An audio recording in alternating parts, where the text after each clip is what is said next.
পুরস্কারের আশায় জীবিত রাসেলস ভাইপার নিয়ে যা করলেন যুবক।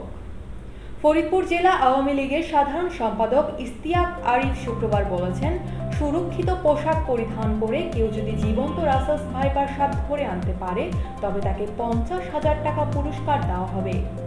এদিকে রাসেলস ভাইপার সাপ নিয়ে জরুরি নির্দেশনা দিয়েছেন স্বাস্থ্য ও পরিবার কল্যাণ মন্ত্রী ডক্টর শ্যামান্ত লাল সেন।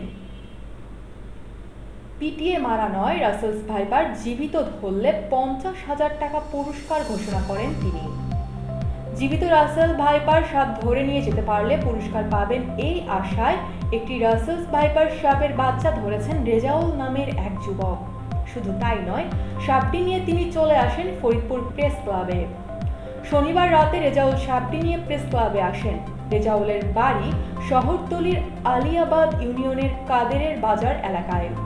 রেজাউল পেশায় কৃষক, তবে মাছ ধরার কাজও করেন। রেজাউল জানান, 2 দিন আগেও তিনি একটি রাসেলস ভাইপার সাপ মেরেছেন। বিকালে মাছ ধরতে গিয়ে এই সাপটি দেখতে পান, পরে তোয়ালে দিয়ে পেঁচিয়ে সাপটিকে ধরে ফেলেন। এ সময় সাংবাদিকদের প্রশ্নের জবাবে রেজাউল জানান, স্থানীয়দের কাছে জেনেছেন জীবিত রাসেল ভাইপার সাপ ধরতে পারলে ফরিদপুরের নেতারা পুরস্কার দেবেন। এ কারণেই মূলত জীবিত সাপটি ধরেছেন তিনি।